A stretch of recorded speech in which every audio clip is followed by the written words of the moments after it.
Hello friends नमस्कार। चलतु आज मिनी ब्लॉग स्टार्ट करवा। मुझे रेडी हो जाइए तो भाविले आज गोटे जिनस आपण सेयार करी। दिने ना श्रीकृष्ण अर्जुन को कही जदि कहीं तुमर भूल करे तेबे मंद प्रतिशोध नियो नहीं।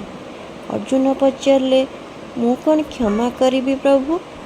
कृष्ण आंसर देले ना मु ताकू क्षमा करिबी नहीं। यह ही बुझ कारण जड़े जहा करे समय निजे ताकू सही अनुसार पुरस्कृत करे।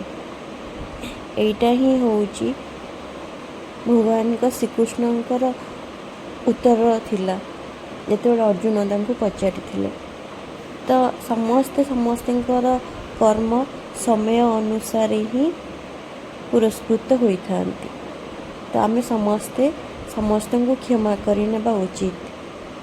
Thank you friends.